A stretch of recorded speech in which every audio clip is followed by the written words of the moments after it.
All sports, all plays. Yeah. All sports, all plays. All sports, all plays. 365, we making a place. You talking the game, get you through the days. We're high in the court, the dime in the lane. Variety topics, living the same. All presentation, sports information. In the airways, taking the nation. All sport, all plays, like working your faces. Grace at the field, so tie the laces. All sports, all plays. Yeah.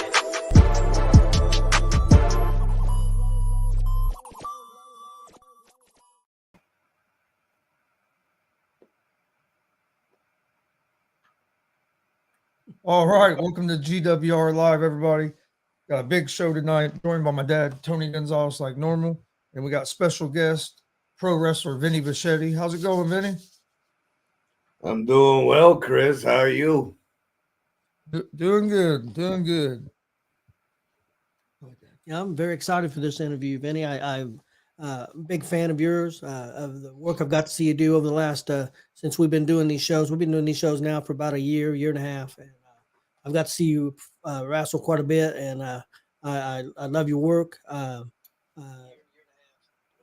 think you do. I think you do a fantastic job in the ring. I think you do a fantastic job with the fans, putting them in their place. So I'm excited to talk to you today.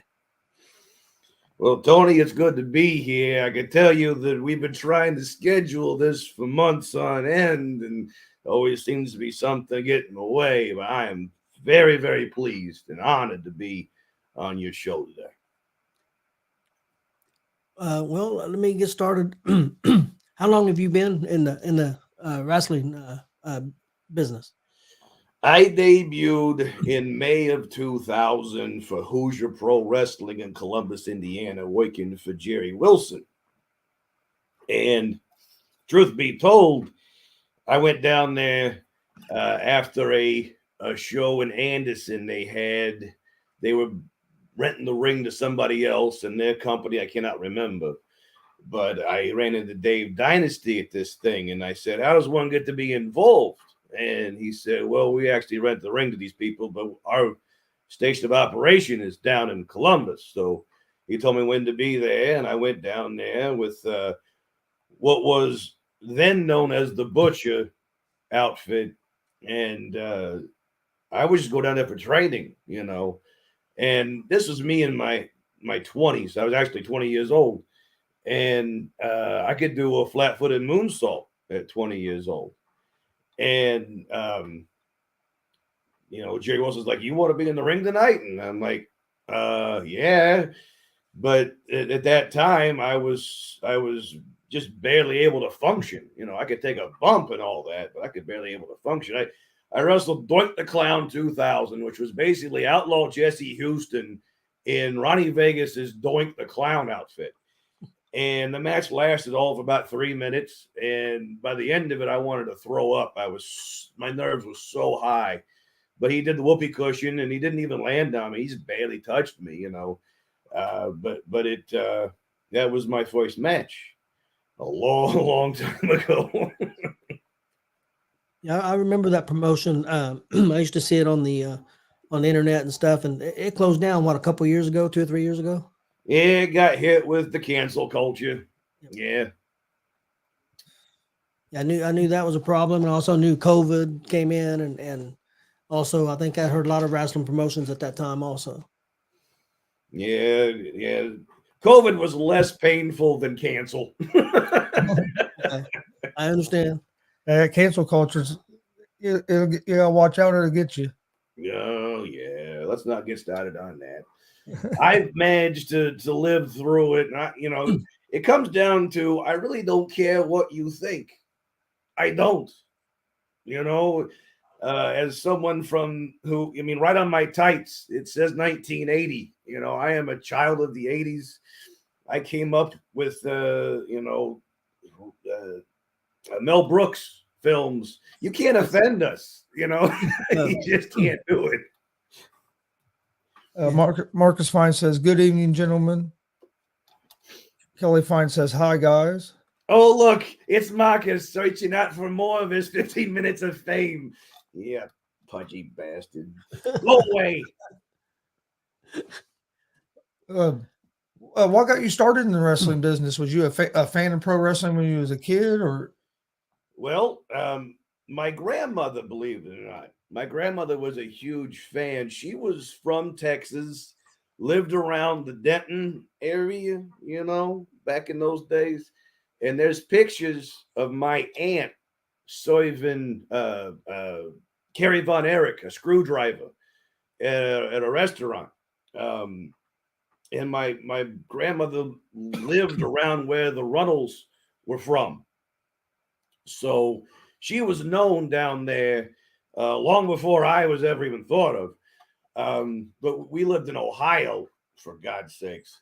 And I'll never forget the first time she set me down in her lap and showed me Superstars of Wrestling and his Demolition Axe and Smash, and they're just brutalizing a couple of jobbers. And something in that moment really stuck with me. So we would watch wrestling together, and Saturday night's main event, I would go up to her house on the farm and we'd watch Saturday night's main event, and that's where I got my passion for it. It wasn't, I never got to see my first show many, many years later. We're down in Mississippi. It's Deep South Wrestling. And they were advertising Demolition X, so of course I'm gonna go, and this is after he had left the Fed with the heart conditions and all that. And I went down there to Deep South, and they were very, very kayfabe, very strict and old fashioned, and they weren't going to let the heels talk to the fans. Here I am with the face paint, and I got the sign with the pictures from magazines, and he was like, "Man, I want to meet him." So he said, "Wait till after the everybody leaves. Everybody leaves." So when they got enough people that left that arena, it was the Frank Cochran Center in Meridian, Mississippi. They brought him out, and he's autographed the back of it, and I can see it from here. It's right up there. He autographed the back of it, and I've never let it go. But that was one of my favorite moments. But that all stems from the fact that my grandmother showed me what it meant to them, and I wanted to understand why it meant so much to both them and me. And through watching it over the years, I understood what made me enjoy the business. And that's what I do now, is I give back what was given to me. Makes perfect sense. I'll tell you, Vinny, something I miss, and you probably do too, since you've been a fan for so long. Also, I'm quite a bit older than you. I'm almost 60 years old. But when you mentioned the wrestling magazines, I mean, they were just fantastic. And I feel sorry for some of the people now who don't have that opportunity to. I mean, I know you've got the internet, and I guess maybe some people may think that's better, but the wrestling magazines was just a huge part of it. I mean, I just loved it, and I'm sorry that they're gone. Yeah, they were good at hyping. They were super good at hyping. They know to work in the gimmick, well, in black and white paper, making you believe what was going on, telling the backstory long before there was the ability to know, the locker room conversations that were actually happening, and there's a mystique that comes with the golden era. Yeah. And I think that's that one thing we're never going to get back. It's never going to happen. No. But yeah, man, I do. I got stacks of old wrestling magazines. I had, when I was a kid, I had all of my walls covered in pictures and posters and everything else. I mean, I was big in it, 80s and 90s, baby. Ugh. Yeah, I miss the wrestling magazines. I remember going with my grandpa to the barber shop, and the barber, they'd always have them there, and the barber would always give me one to take home with me. Mm-hmm. But yeah. You're right. That's how you found out stuff about the wrestlers, because you didn't get to hear nothing about them unless you maybe once a week you saw them on TV, and that was about it. Right. They gave you more detail that when they sat down and had an actual interview, whether that was an interview or not, whether it was written, they gave details that you don't get day to day, or you got more heat for guys who are actually talking about the guy that you're chasing. It's a lost art. It really friggin' is. Yes. What was the hardest part? Or real quick, thank Kevin Mitchell. We appreciate you tuning in for the first time. Hope you enjoy this conversation. But What was the hardest, Vinny? What was the hardest part about the business when you first got in it? What was maybe like the hardest thing to learn, or maybe was it getting your name out there? Like, what was the hardest part of breaking through in the wrestling business? In the early days, I had a really good understanding of psychology of the character. I had Vinny figured out long before I was in the business. But the hardest thing for me was trying to figure out how to put it all together. It took me a lot of years, to figure out how to make it make sense.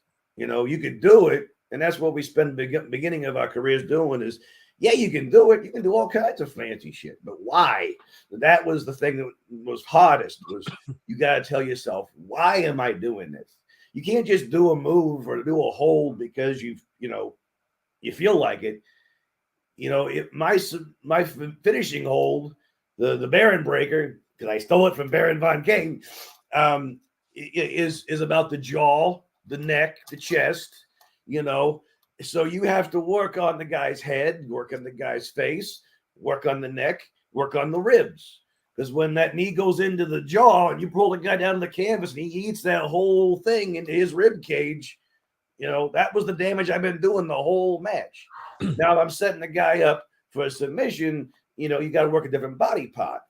But you have to work with what you're working yourself into instead of just doing it for the sake of doing it.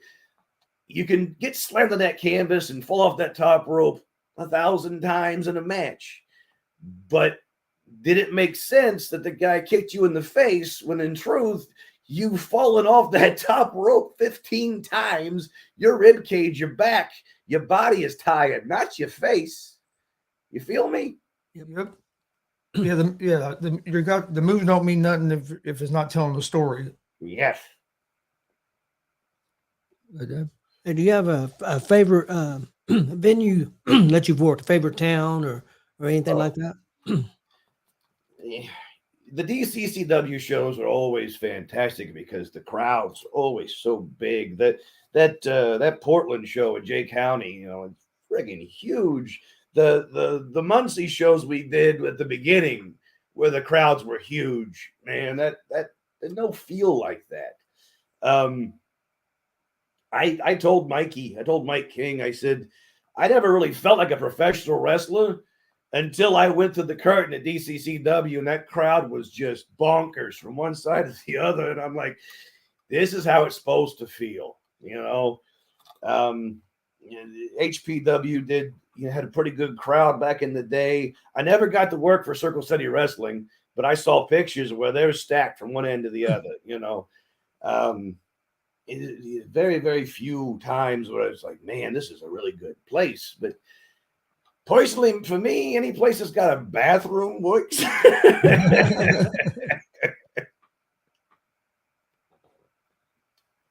We got a comment from a fan of ours, Drunk. Says, just from this interview alone, I can tell Vinny shoots a hell of a promo. Oh, man. I can shoot some promos, Jack. That's for sure. Mm. Did you see the one with me and the beef skull and the axe that I used for Eric Dillinger? Did you see that one? No, I did not. Damn it, guys! I can send it to you. It's out there. I should have Scott Storm send it to you. I sent it to him recently. Scotty, if you're listening, that's your job. Go do it. Yeah, that was glorious. I'll never top that. That promo was absolutely the one I did on Jax Morgan. I enjoyed. It was just for me personally. Yeah, it's 10 minutes long, but look at me. I'm not a 30-second friggin' soundbite guy. I'm a conversationalist. We're gonna have a conversation about why Jackson Morgan sucks, and we did. Because here this goes back to the magazines. Is that you got fans who don't go to the Dub every Friday night. You got fans who don't go to DCCW every month. So you have to fill them in. And you can't do that in a minute, 30 seconds. So you have to sit. You have to talk. You have to build the story, build the interest. Bring them into you. Give them something to eat, Do you have a favorite opponent that you've wrestled? Oh, we gotta have this conversation now. Come on. Look, there are very few wrestlers in this business that I have not had a good time with in the ring. You're gonna make me call out certain people? Fine. Look, I have a good time. With good God. Right now, my favorite people to work, people like Jordan James, who hit hard, people like Dex Royal, who make me look good. I always enjoyed working with Tommy Gage because the dichotomy, right? Think about this. Here we got the Sicilian Strangler. We got Vinny the Fat Man. We got one of the greatest villains that was ever created. And here we got Tommy Gage with the Punisher t-shirt on long before it was a commonplace thing that we joke about now. But he had this superhero gimmick, okay? And here I have the supervillain gimmick. It doesn't write itself any better than that, okay? So keep in mind that I always beg people for a hero. For the love of God, show me a hero, because the Hulk Hogans are gone, baby. They're gone. You're not going to find anybody. Anybody that's that big wants to be a badass.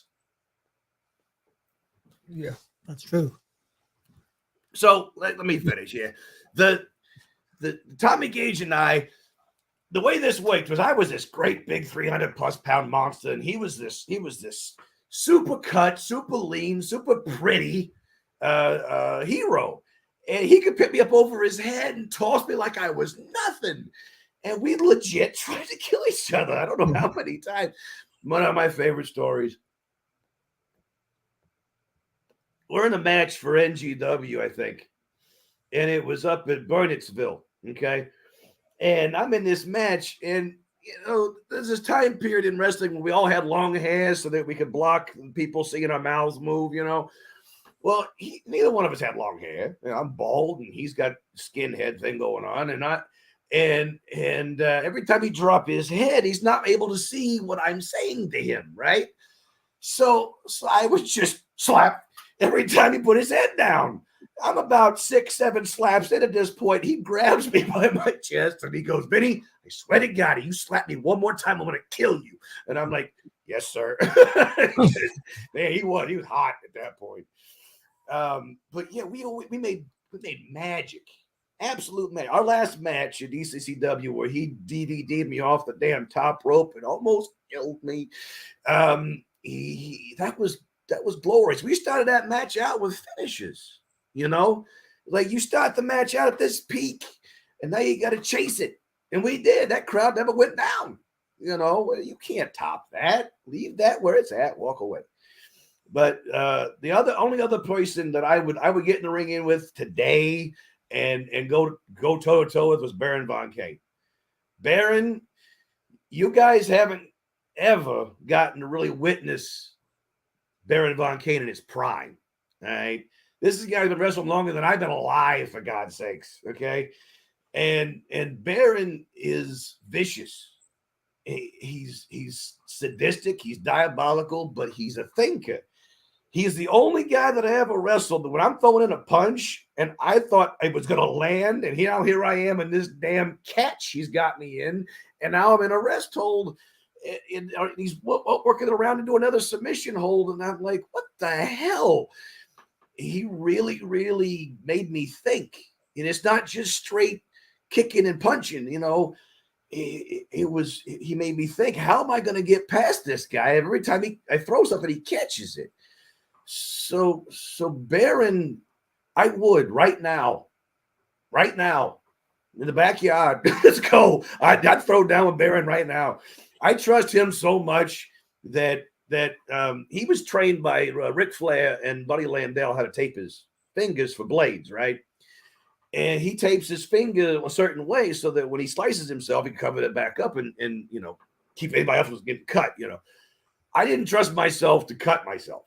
So he puts one on this finger and rolls it the other way for me. So every time he punched me in the head, he'd slice me open. Whap, slap, whap, slap. And I'm bleeding down my face. I thought I was gonna die. And after the match was over, and it was gory.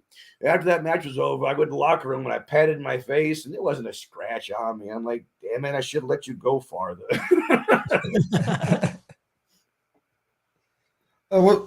Was there any wrestlers like when you were a kid that maybe inspired your style? Oh, absolutely. I was a big guy, I've lost over 100 pounds, thank God, trying to keep it off. I was a big guy, so I fell in love with the big wrestlers, and they don't exist anymore, and they don't cut me off. I'm talking about the Giants, the big John Studs, Andre the Giants, the great big beefy farm boys, Hillbilly Jims. These guys do not freaking exist anymore. And if they do, they're playing football or they're, MMA or they're getting on TV because they're huge guys. So they just don't exist. I was big on Vader. You can see from my ring style, I take a lot from Vader. The forearm shots, they're mostly this, but man, you rack that guy's head enough times, he's gonna get discombobulated. I used to use the Vader bomb. I used to come off the second ropes when I was heavy and it meant something, King Kong Bundy, very clear from my personality and my look. I took a lot from him. Mostly because of that size, you learning how to move, watching his footwork. Bam Bam Bigelow, one of the greatest big men that ever graced the ring, and of course the Big Boss Man. I steal plenty from the Big Boss Man. He was one of my favorite characters as a kid. Here's another guy who was super heavy, and then he lost all that weight, just became liquid fast. Yeah. The timing was off for him, but man, he was going to be, if you've ever read the history, he was going to be heavyweight champion. They were lining him up to be the next heavyweight. That's why he dropped all the weight. That's why he got fast. And I think that's when Ric Flair came along and that whole thing got cut. I think that was what cut him off, but yeah, there was an underlying reason why they didn't go with him. But yeah, those guys, Demolition was my first love. I've always wanted to work with Demolition Axe. I'd never gotten the opportunity, and I know he's ancient now, but I'm telling you right now, he hits me one time, I'm bumping 6 times till I get out to the floor, and I'm Shawn Michaels and myself over the railing into the front row. It doesn't matter how old the wrestler is, boys. If you get in that ring today with anybody, a Jim Duggan who's got cancer, he hit me one time, I'm bumping all the way back to the locker room. Okay? You're not wrestling a human. You're wrestling an entity. You're wrestling a character. You have to respect that character. So when Don Basher and I had our last match, before he died, I wrestled him and I bumped my brains out for this guy, right? And I went through the curtain after he beat me, and I looked at everybody who was staring up the monitors, the twins and Dexter, they're all standing there looking at the monitor. I looked at them and I said, how did he look? And they go, and I go, that's all that matters. And I walked away. So these old dogs and these legends, every one of them rides in my head all the time. You watch my wrist tape. I usually have somebody written down on my wrist tape that meant something to me. Usually it's like Austin Fury. I write Rob Kincaid, but once in a while I'll write Earthquake on my wrist tape because I took a lot. The belly-to-belly suplex, from John Tenta. So yeah, all these guys, they're all riding up here. You never know when they're going to come out. Let's touch a little bit on what you just won here recently, the WCW championship. Yes, sir. The WCW Outlaw title. It is a legendary piece of work, if I do say so myself. This is my second time I think it's a third time officially, but it's my second time holding it for a period. It means a lot from where it came from. The last title reign I had where I was double champion, that was something special. This one at my age means more than anything, because you don't just get this because the story calls for that guy to have. They put this on people that they trust, people that they know is worth being champion. It's not just something that you get, it's something you earn. And believe you me, I gotta lay my head on the pillow every night and ask myself, am I the best guy in that locker room? And right now, I guarantee you I am. Yeah, I would say that belt in the state of Indiana is probably the most the biggest one to have right now of all the promotions. Absolutely. You got now. Let's not undercut the value of other promotions, mind you. There are some promotions out there that I would put weight in as far as value to being a champion. DCCW being one of them. I was their United States champion, longest reigning United States champion. I want that belt back.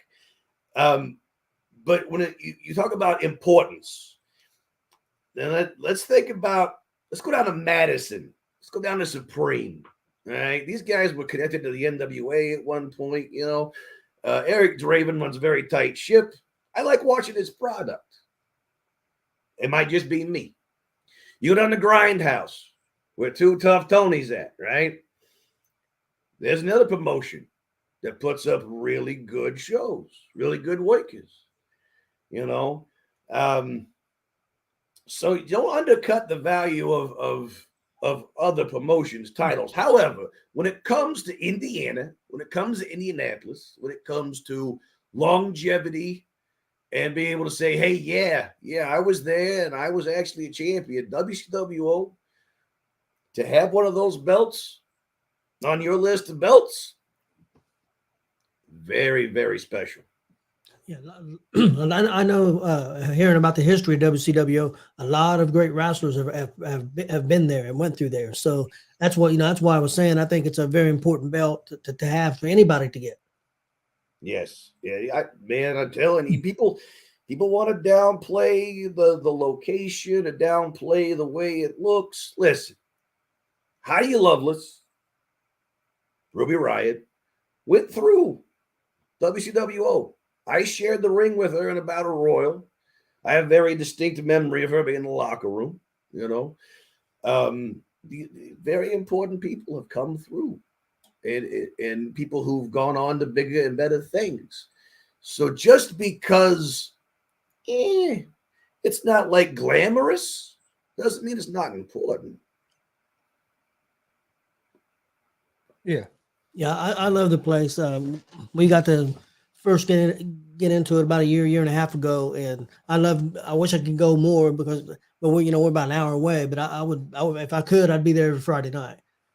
I drive over an hour every Friday night, and it's damn worth it. How many other places in the friggin' world work every single weekend? Zero. Grindhouse does a pretty good job, but they're all the way down there in Evansville, Clarksville, whatever. And people need a place like this. They need it. And it's where the future stars are being built. Dex Royal being built every single time he hits that ring. He's this freaking close. The twins are absolute money. I really don't understand why they're not already up there.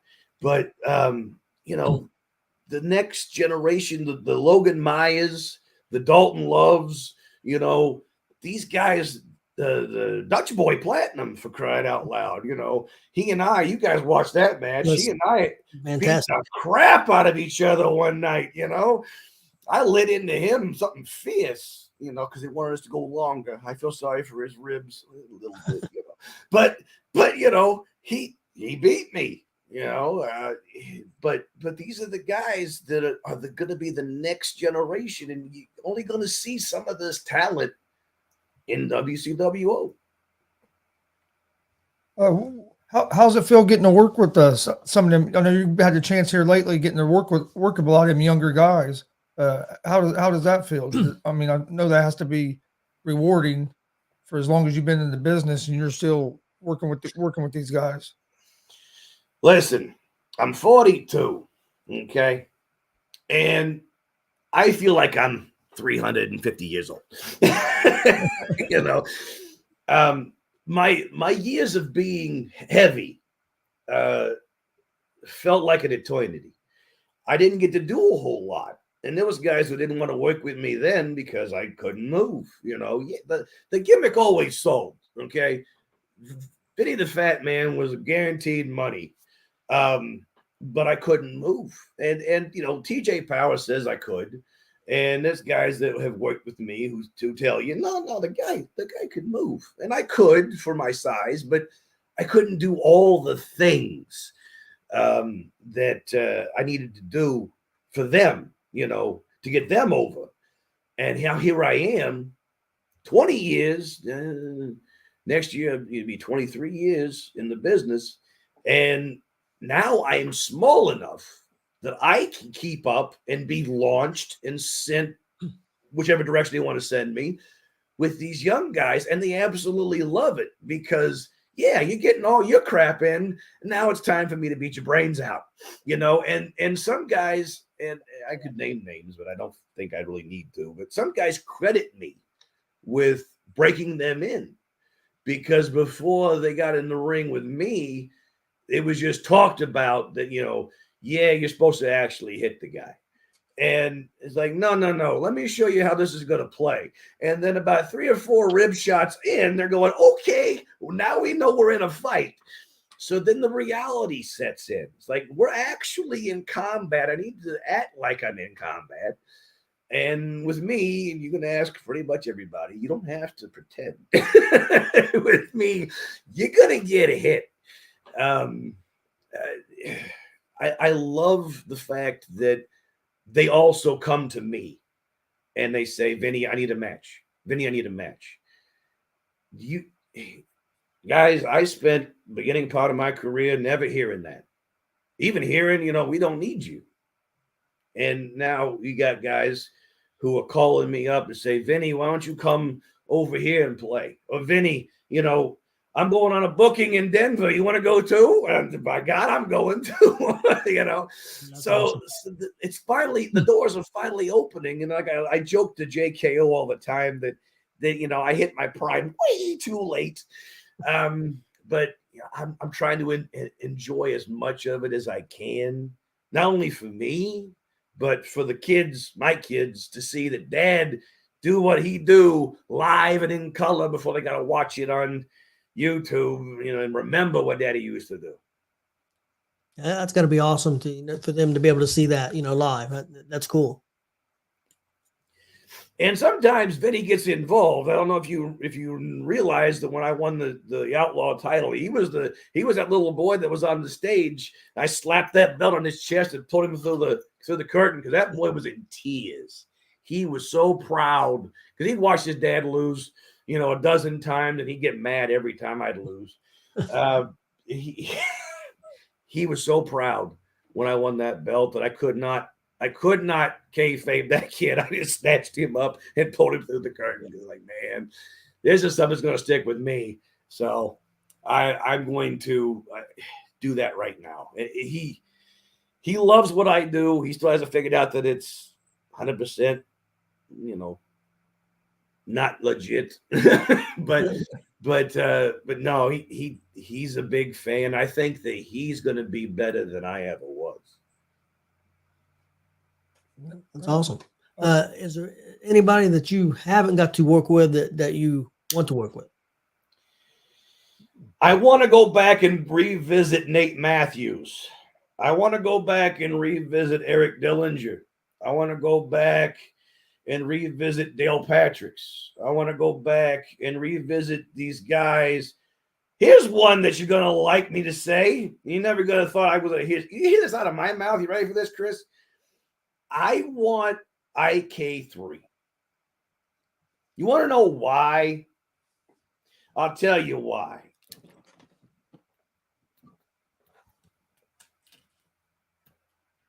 Let's go back a few years. WCWO, Baron Von Kane had blown his back out, so he's up in the rafters doing the sound. I noticed back then, this is a decade ago or more, and I noticed back then, I says, the old guys aren't coming off these belts, and these young guys have got it. They need to be pushed to the front. And all these guys in the locker room are like, oh, hell no. We don't need to put them guys up front. It's jobbers. All we got them for. We don't need them for nothing. Okay, fine. So I created the Revolution. And it was, admittedly on my end, it was a terrible freaking gimmick. I'm not going to lie. However, I had designed that to grab IK3, another guy that I won't mention because he doesn't deserve to be mentioned, and anybody else that wanted to be part of this faction, basically all young guys, to collect them into a stable and push against the hierarchy.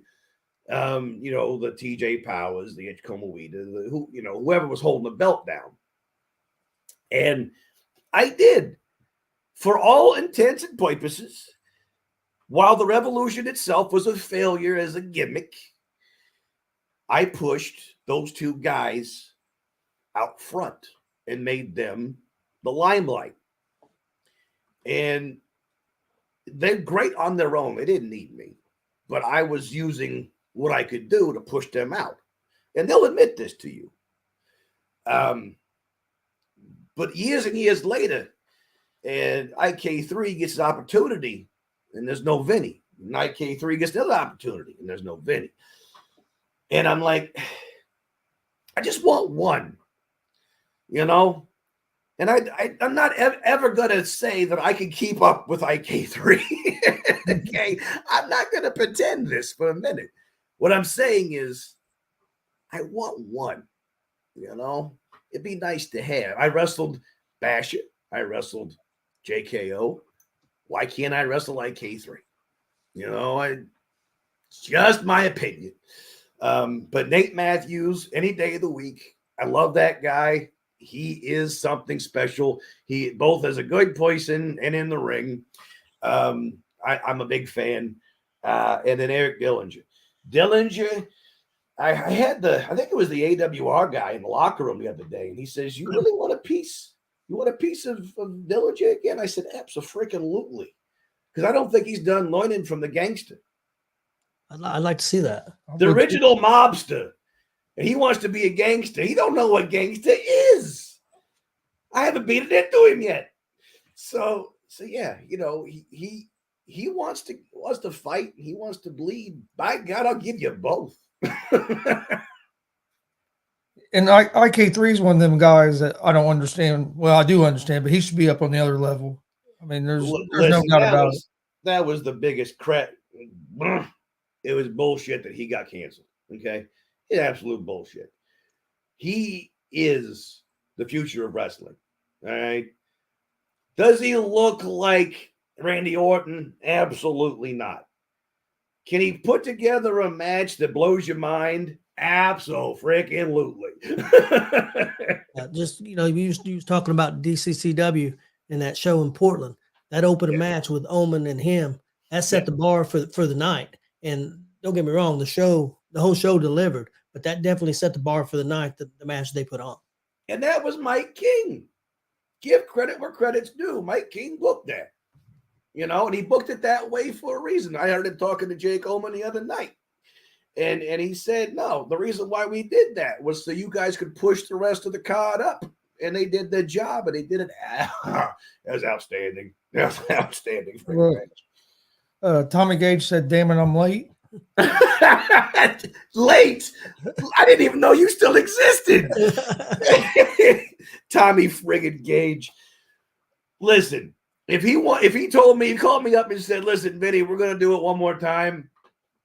Let's do this one more time. His kids, my kids, as lumberjacks, and let's go. Let's go until one of us absolutely says I've had enough."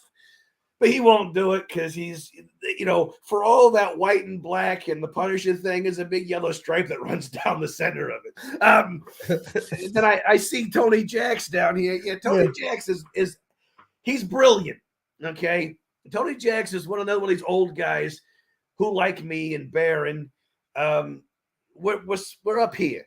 We're super tight up here. The body is giving out. So Tony does multiple different gimmicks, and I used to when I was younger, but he's one that can literally pick one up out of the bag and put it on and become that person, and Baron is too, and he's brilliant. One of these lost relics. So if you ever get a chance to see him wrestle, I mean, when he turned, you guys got to see Justin Grooves. Yep. And that's him being him. He's turning it on. But when he was Damian Minister, when he was the Cannibal Clown, when he was CC Vachetti, man, he turns it on in a different way. You got to respect it. So yeah, guys like that, man. We're dropping off left and right, but you get a chance to see these guys work. Go freaking watch them work, because it much like the legends of wrestling, once they're gone, that's it. All you got left is videotape, Jack. What would be like the first piece of advice you'd give a younger guy that was coming into the business? Learn how to proofread your. I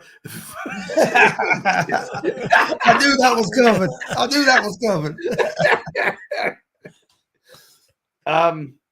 I talk to every single young guy that I can. They'll give me audience, really.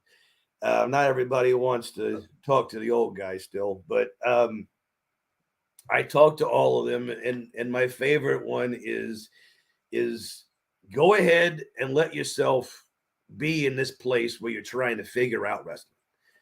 And because when you get to that point where you figured out wrestling and now you're playing with the ingredients and you can feel it, that's where heaven is. It is absolute.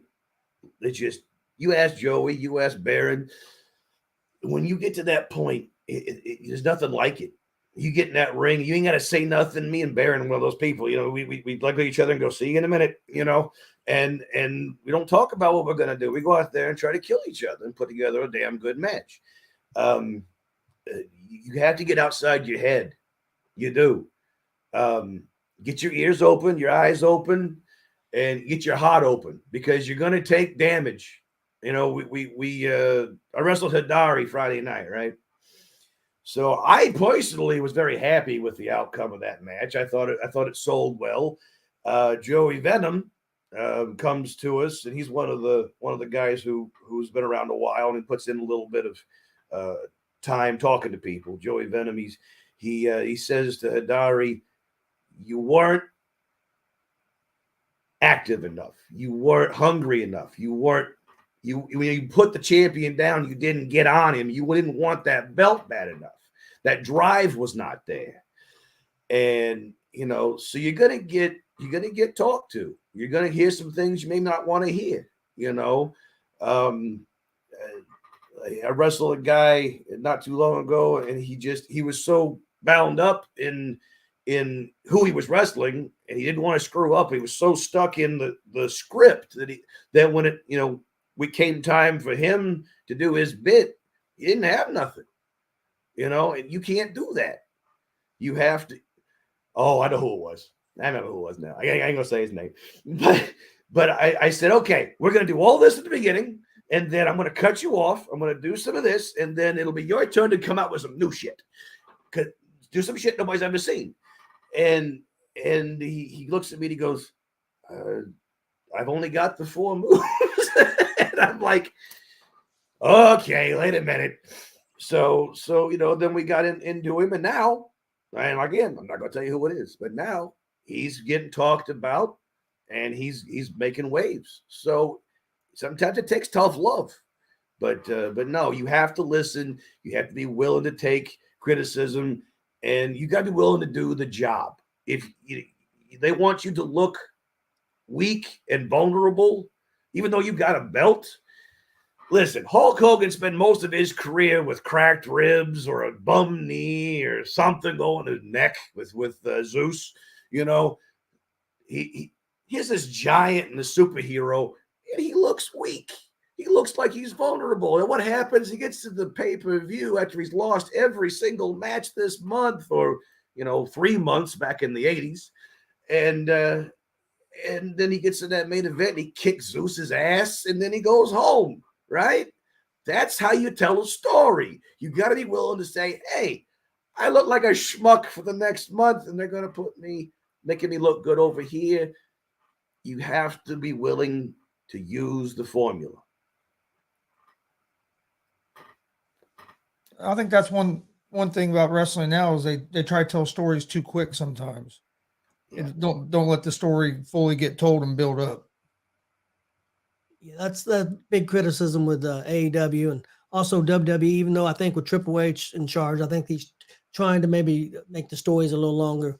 I loved it back in the old days with Dusty Rhodes and the Horsemen. Them stories never ended. I mean, they could be 4 months together, 2 months apart, and then they're back together feuding again. So I mean, it didn't end. It didn't matter where they were either, because that feud went from Texas to Georgia to Tennessee to New York. It didn't matter where they were. They're telling this story their entire life. That is the essence of what we do. And you got guys that want to flip sides every other month just because, it makes them look better. No, you got some people who stayed a villain their entire career. You got some people who stayed a face their entire career, and they made their money or made someone else money based off of what they did. The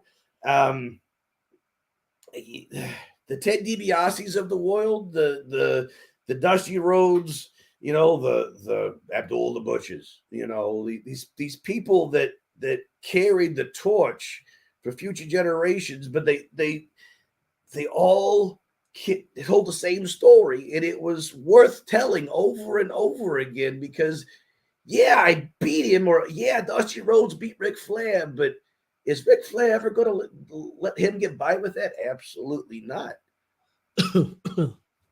Uh-oh.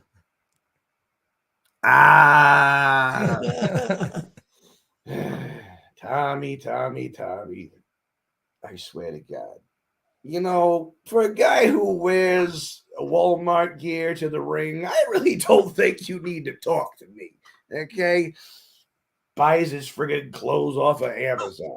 Come on. Tommy Gage,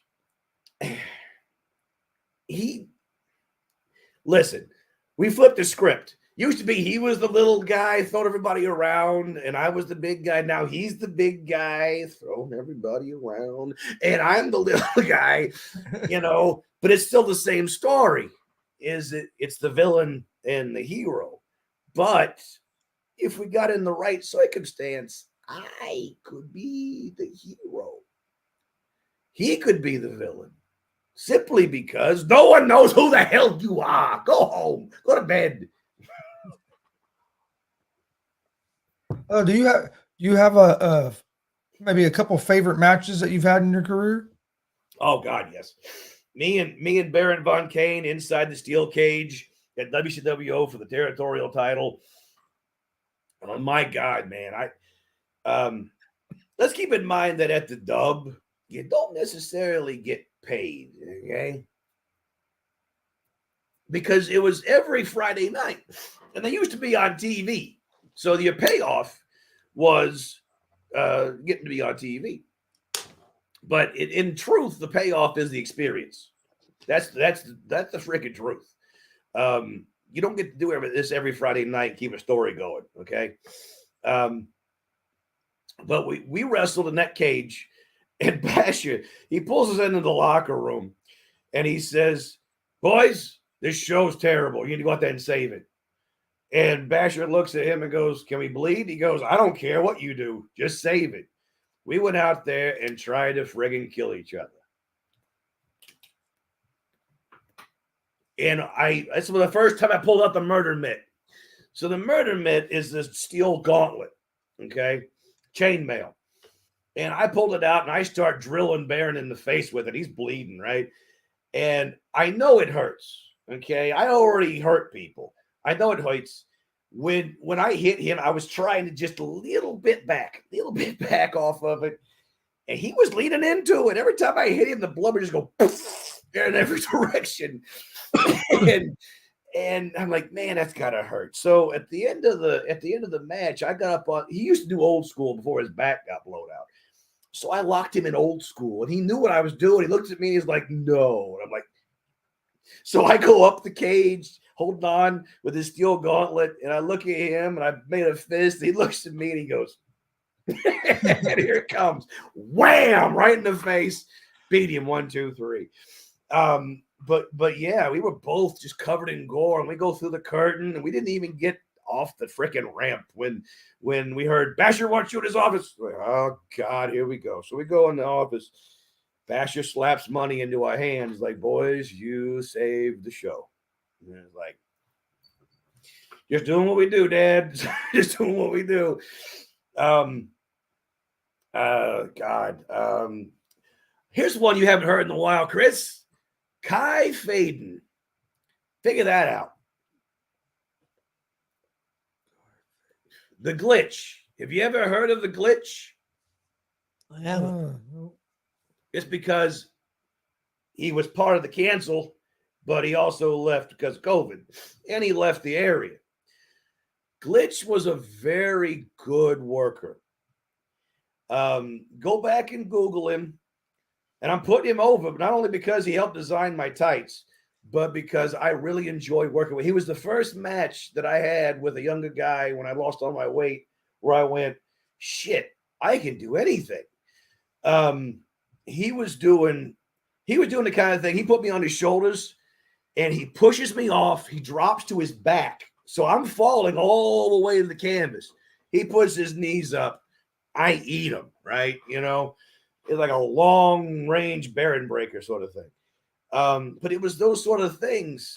He kicked me in the head one time, and I put my hand up just to kind of cushion the blow. He friggin' kicked me so hard it broke my hand. You know, he had some really interesting wrestling. He was different. He was a masked character, and he could work masked or unmasked. He worked for Bizarro, matter of fact. You know, just a great guy. But if you go back and look up Glitch, Kai Faden against Vinny Vachetti, it happened at DCCW. We had 2 matches that I'm aware of, but the one we did, I think it was at Jay County, but it wasn't the fairgrounds. It was somewhere else. It was just magic for me. The one in Muncie we had, it was the first one we did. It was magic. It just you know, the smaller guy against this tough, rough brawler. He was kind of technical, but a striker at the same time. That one always sticks in my mind as one of my favorites. Marcus Fine says he has photos of Vinny versus Glitch. Yes. Yeah, they're out there. I'm telling you, Glitch was super entertaining. It's a shame he's gone. I think he's doing Twitch streams now for gaming. But no, absolutely. Any day of the week he wants to get back in the ring, I'd take a bump for that kid every day. Tommy Gage said Glitch was entertaining. I'm telling you. I'm gonna lie to you, Yeah, right? check it out. I'm gonna check it out. He was. And Trip Cassidy was another guy that I never got to wrestle. Super great guy. Max Sterling. I enjoyed working with Max Sterling. He's the only guy I trust to let me give a Hurricane Rana to, because we were at a training together. This is back when I first lost the weight. I'm trying to figure out what I can do. And I'm doing the rolls with the guys. I'm doing the tiger rolls, you know. I'm keeping up. right? And Tripp even said I was keeping up. And then he had us doing a combination into a Hurricane Rana. This is Vinny Vachetti. Keep in mind in your head, Vinny Vachetti running up to a guy, jumping up, getting the legs around the guy's head, and doing Hurricane Rana. Max Sterling had to power my ass up. And once I was up there, he tucked me and we rolled, and it was the first one I ever did. And the entire audience of people getting trained popped huge. It's like, damn it, we just saw Vinny do his first Hurricane Rana. So it became a thing whenever we're in a match together that we worked into that bit. And sometimes I have him altered, like, let's go into this, and then we'll have you power bombing into the turnbuckle, or like we did at Basher's Memorial. I'm like, I'm gonna go up and do the Hurricane Rana bit, but I want you to dump me over the top rope out of it. And that's what we did, man. What was funny was I'm like, this is the thought I had in the match. And I get to that point, as my back hits the ropes going over, my brain goes, you ain't got a plan to hit the floor, do you, old man? And I go, shit, no, you got one? No. So we went over, my feet hit the floor first. And I'm like, well, that worked out. Tommy Gage said Max Sterling is very underrated, which yeah, I agree with that as well. Yes. Unfortunately, Mac has got an injury going on right now, which is why he's out. I seen him the other night, and he's just barely able to function. No, he's very underrated. He needs to be used properly. There's a whole lot of that going around. Being able for a promoter to see a guy and see what his niche is and being able to use it accurately. There's a whole lot of that going around. But no, Mac is one guy that if he didn't have the shoot job, could put the time in to be somebody. He really, really could. Do you have a favorite match of old school stuff like WWE or NWA that stands out to you?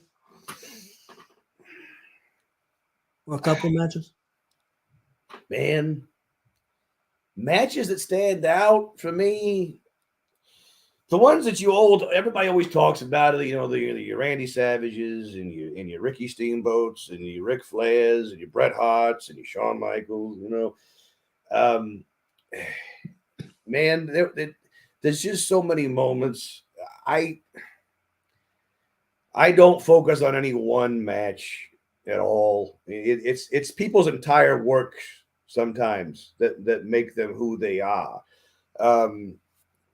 There's a lot of wrestlers in those days, especially at the mid '90s period, where people were getting lost with the transition between the golden age and this new generation. They were getting lost in between. Taker made it out of it, but there were so many guys that could have been bigger than they were that just didn't because of how they were used. I quit watching wrestling when WCW fell because my version of wrestling had died at that point. I liked watching Pillman. I liked watching the Luchadors. I liked watching the Jushin Thunder Liger. I couldn't do any of that stuff, but it was fun to watch. Basic, just brawler. Jim Duggan. Those kind of people, the ones that I just sit there and watch for hours. Ronnie Garvin. If you haven't sit down and watched, the footage of Ronnie Garvin on these NWA that they have on the TV with the WWE Network, if you haven't sit down and watched Ronnie Garvin, you are missing out. Yes, because it tells the complete story. When you see him in the early '80s before he went to the Fed, and you see just how tough that guy was. Then when he got to the Fed and he's paired up against Greg Valentine, you understand why, but you also understand the purpose behind it. But watching guys like that is just fun for me. Watching you guys, that just hard hitting, tough.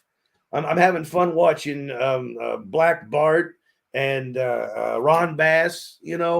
These guys didn't do a whole lot of wrestling, but man, could they fight? Another one in that category, Bruiser Brody, was one of my favorites. But he could just fight. Yes, Bruiser Brody. watching early Cactus and Abdul, well, anybody and Abdul the Butcher. What did I watch the other night? It was Superstar Billy Graham and Abdul the Butcher, two guys that I would never in my brain put together, but they were beating on his, I think it was beating on his either his arm or his back. It was his arm because they were doing the $10,000 challenge for the arm wrestling. You know, the original Pythons. Yeah. You know, you realize that Hulk Hogan stole a lot of crap from Billy Graham. Yes, he did. But you know, Abdullah, you know, and the original Sheik, you know, these guys, the Iron Sheik. I saw a match with God, what is his name? He was the manager for the for Sergeant Slaughter, Adnan, General Adnan. Yep. Okay. He was an actual friggin' worker. Yep. And it was a decent friggin' match, you know. And these are things that you're not told coming up. You know, these guys that are off to the side. Frenchie Martin. I saw Frenchie Martin wrestle. Yes. I never in my wildest imagination thought he was a wrestler. Another were great worker. classics. Great worker, Bobby Heenan. Yes. Oh, yeah. Oh, Bobby's so much fun to watch. Oh, yeah. That's a lot of me. When you watch Bobby Heenan, man, that's a lot of me. You got to play that coward villain. Yeah, you're smart, but look at me. I'm nowhere near the size of Dex Royal, but you could beat my ass for 15, 20 minutes, and I'm going to get up and I'm going to stomp you. That's what you got to look out for. And but you know, those coward villains, no one wants to be that anymore. Nobody wants to do that anymore. That's putting in work, that's touching on an emotional level. It's making it believable. You know, so yeah, those guys, man, it's so much fun to watch. Yep.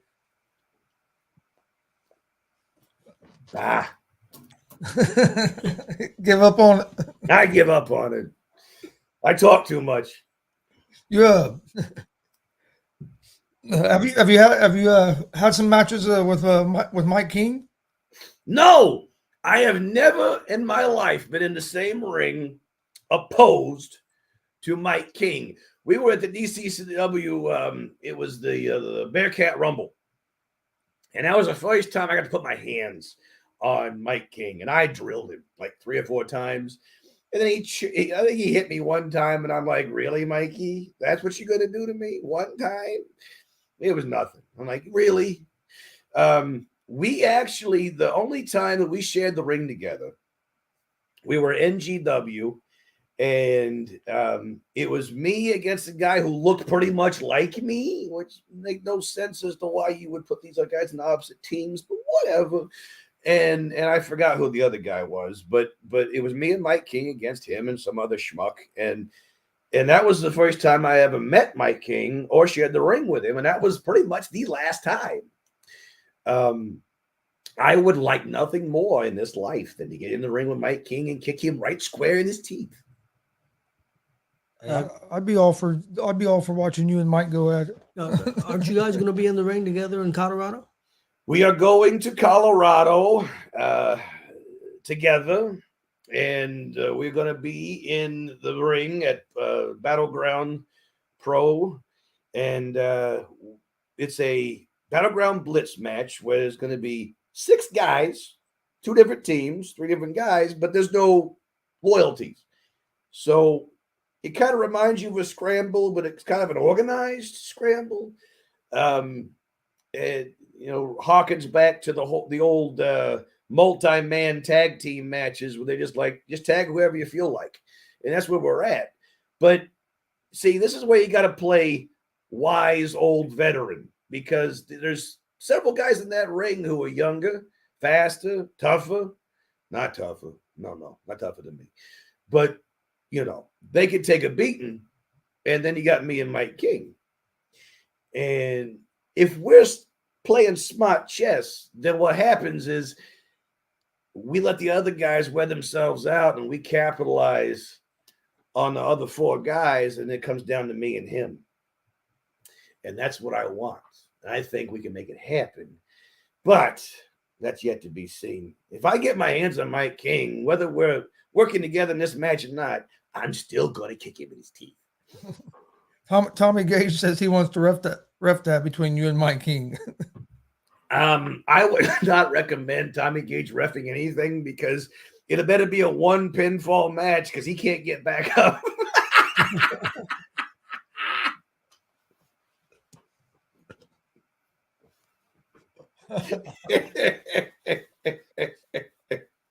Yeah.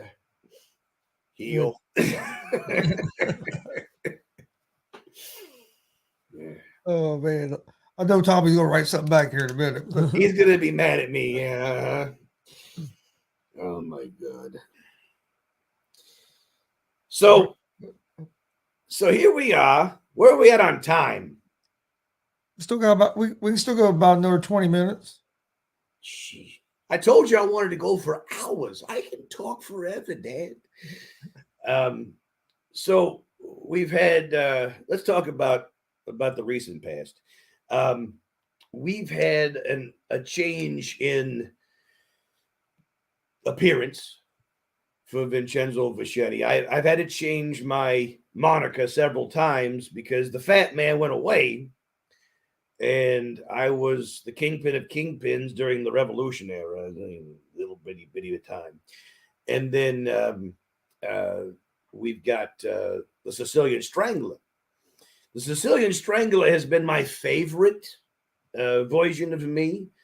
It is the version that retired Tommy Gage, as he likes to point out. I came to fruition as the Sicilian Strangler, but now the $1 Million Mobster, the champion, the kingpin, has returned as Vincenzo Vachetti. So I think the $1 Million Mobster is probably going to be my last moniker before I hang it up. Because this one, I like the look of it. I like the way it feels. And God knows I'm a Penguin fan. You can't tell from looking, right? I mean, it's not like I don't have the gear.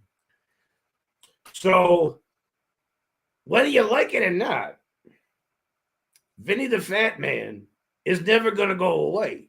Because even though I may put a footnote at the end of my career, I have to lead the next generation. And like the great and powerful Captain Lou Albano, just because I can't kick your teeth in doesn't mean I can't get this guy over here to kick your teeth in for me. Tommy Gage said, "Who lost more weight, you or Skip Radisson?" Who? Never heard of the guy. Never heard of him. I lost more because I lost all 450 pounds of that useless piece of garbage. Mike said, "Sorry, I fell asleep the last 2 hours." Yeah. Nobody asked Mike King for a damn thing. Just sit back and keep sniffing Rikishi's panties and go through your withdrawal. Is there some of these younger guys that you may have your eye on that you think can go to the next level that you haven't worked with that you'd like to work with? Guys that I have not yet worked with. You know, unfortunately, I don't really keep track of too many people that don't show respect to WCWO. There's a lot of guys out there. There's a Tanner Keeler. You might be familiar with him out of New Wave. He reminds me a lot of me. When you watch him work, his character and his attitude, he's very loud. He reminds me a lot of me. He's a guy that I would probably enjoy working with. No, I don't want to wrestle Mike King. No one's ever heard of Mike King. No one cares about Mike King. God, go away. This is my interview. Go away. You know, I was offered a chance to wrestle Mickey Midas at this show down south for Chris Markham And that came in the same weekend as that Denver show. So I had to kind of go do that. Dex Royal will be facing Mickey Midas in my place. I've been booked against Mickey, I think, 3 times now, and all 3 times I've had something else come up. So it's either a cursed match or it's meant to happen at some point. I am willing to work with absolutely everybody, whether I know you or not, because 1, I believe I can do it, but number 2, I believe you can learn from me. There's a lot that I can teach you. There's nobody that I would say, no, I ain't getting in the ring with that. I'm just not doing it. You got Tommy and Jared going crazy over here in the chat room. Yeah, those 2 need to get a room. Listen. The ideally, it needs to be me, Mike King, Tommy Gage in one ring inside of a cage. And it needs to be probably elimination style. And it probably needs to be an Iron Man match, if he can make those 2 things work. Because the 3 of us would probably walk out of that ring with saying, no, these boots need to come off. That's as far as we need to go. I think that should be something you guys do at Thanksgiving. Yes. I would love to have wrestling back at Thanksgiving, booked by somebody who's not cooking, cutting, or bullshitting and drinking with the guests. So run by somebody who's not us. But I would definitely enjoy seeing that happen at Thanksgiving. Man, those matches. Yes, they were in somebody's backyard. Yes, they looked like hell. But you know what? Those matches were some of the finest, heartfelt wrestling that I'd ever seen.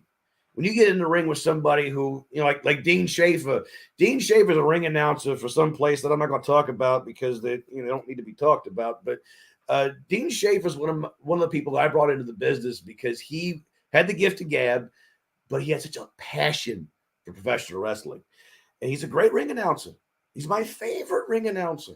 But he would get in the ring at Thanksgiving and he would do this. He would do this gimmick. And God help me, I can't think of its name, but man, it was so funny. He had this limp noodle clothesline where he'd come in with this limp little arm, and it was so funny. But you had guys like Dark Lion who would wrestle this guy and put him over, just to get a laugh. It was from the inside. It wasn't worried about what the fans think. It was wrestling from the inside, and it was glorious. But you guys have seen Thanksgiving firsthand. What it's become, and it's perfectly fine the way it is. But yeah, the wrestling in the early years, man, there's no greater feeling in the world. I'm engaged in LaQuisha Sanchez. Yes, I was going to say that, but I thought maybe I was wrong. Yeah, man, it was a masked gimmick, and it had a feathered boa, and it was all pink, and it was hilarious. It was so funny. That first Thanksgiving, what we did was we took my fedora. We took ping pong balls, and we wrote everybody's name on a ping pong ball. And I still have mine. And we threw them in the hat, and we pulled out the names, and that's how we built the matches. And honest to God, that was the best freaking Thanksgiving there ever was. I actually got to be in the ring with Jason Maples and pinned the Hurricane. That wasn't my call. That wasn't Tommy Gage's call. That was his call. I got to pin Jason Maples, and that's an honor that I'm not going to ever say that I didn't get. So, say what you want about him 20 years later, but man, I'm telling you, it was a privilege. What the hell? Oh no. I've been on a plane before, Mikey. Shut your face.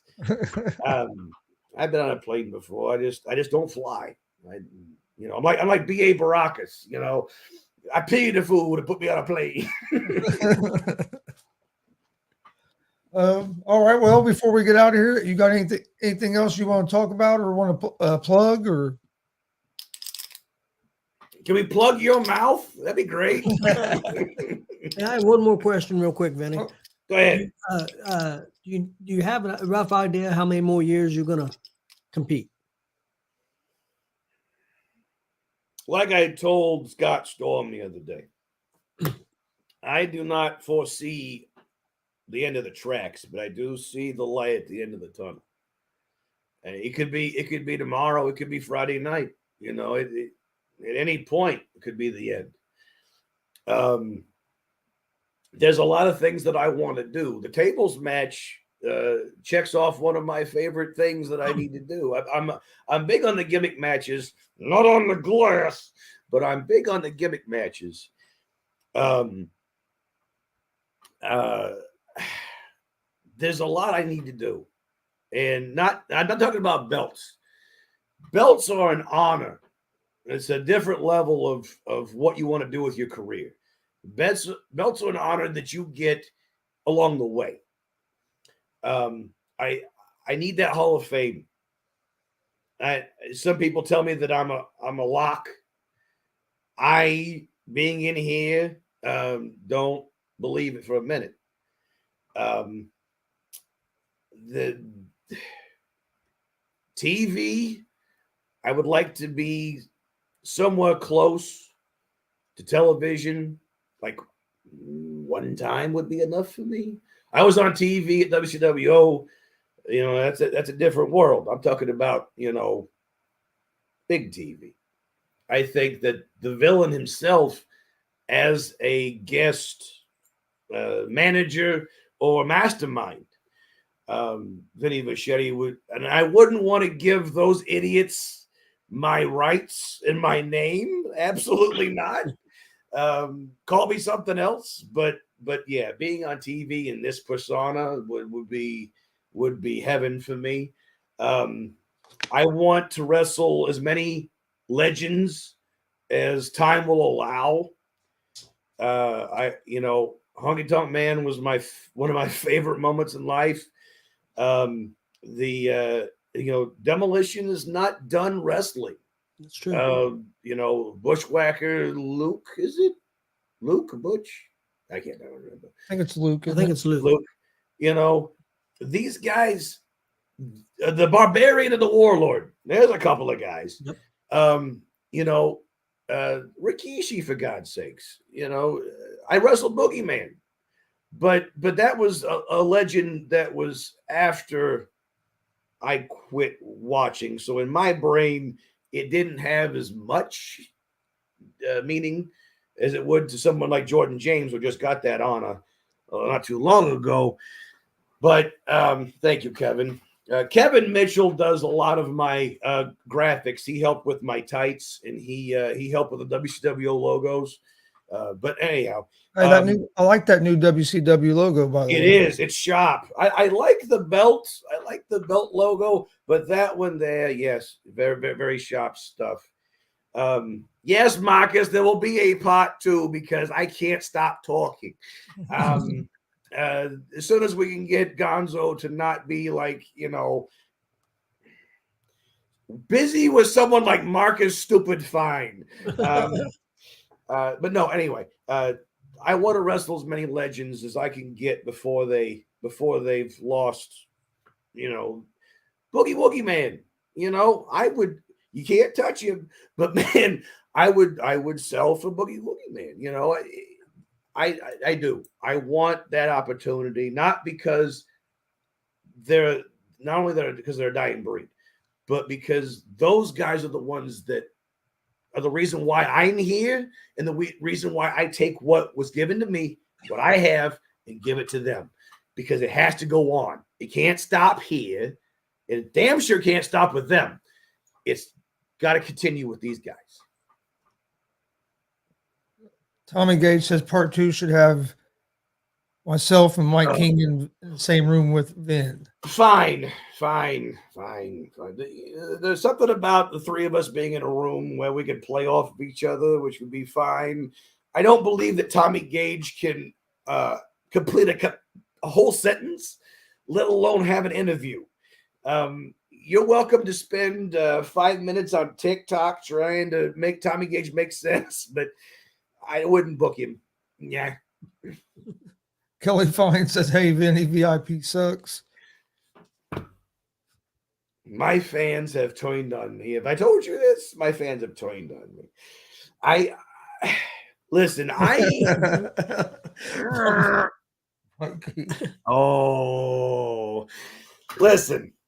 listen. I am one of these people who, I call it the Ric Flair principle. Okay. Ric Flair is a heel. You look at him, he's a heel. Everyone knows he's a heel. Goes out to that ring, standing ovation. Why? Because he's Ric by God Flair.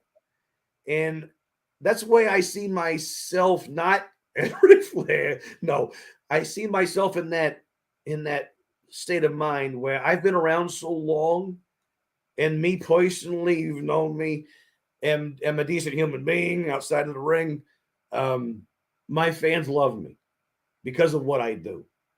They understand that what I do is hard, and the fact that I'm good at what I do is that much better. So I have my fans, but here lately I've got to the point that, you know what? They're not worth the baggage anymore. They're not worth it. So the $1 Million Mobster has time for the VIP and nothing else. All right. Anything else? No. Get ready Of course you don't. You ain't got two thoughts between the two of you. This guy over Tony's got to go look at a time capsule from his high school in the 50s before he can come up with a decent friggin' question. 50s. And this one, Chris is about passed out because he hasn't had his meds. So, yeah, no, the time is over. You go on, take Grandpa to work. I'll sit here and entertain myself. All right. Well, Vinny, I appreciate you coming on, man. This has been great. It's been awesome. Would love to have you back on again when we have a little bit Round more time. 2, anytime you could book it, smart guy. And I'll spell your name right this time.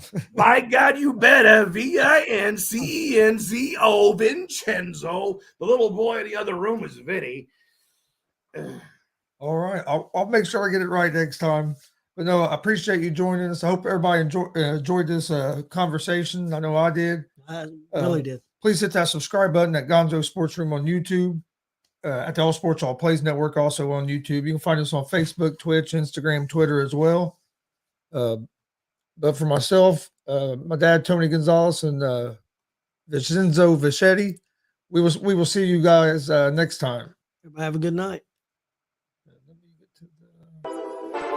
All sports, all plays. Yeah. All sports, all plays. All sports, all plays. 365, we making up plays. You talking the game, get you through the days. We're high in the court, the dime in the lane. Variety topics, living the same. All presentation, sports information. Hitting the airways, taking the nation. All sport, all plays, like working your faces. Grace at the field, so tie the laces. All sports, all plays.